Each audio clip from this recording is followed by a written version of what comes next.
Better Auth and Auth JS are both authentication solutions for modern web applications, but they take different approaches.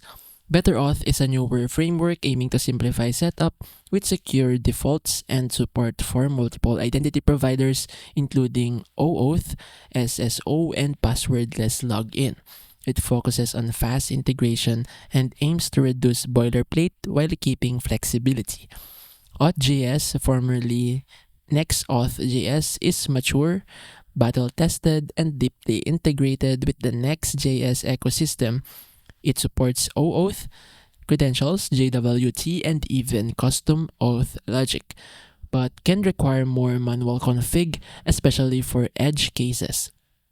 Better Auth is great for developers who want a quick setup with good UX and security out of the box. Auth.js is better for those needing advanced customization and production grade stability.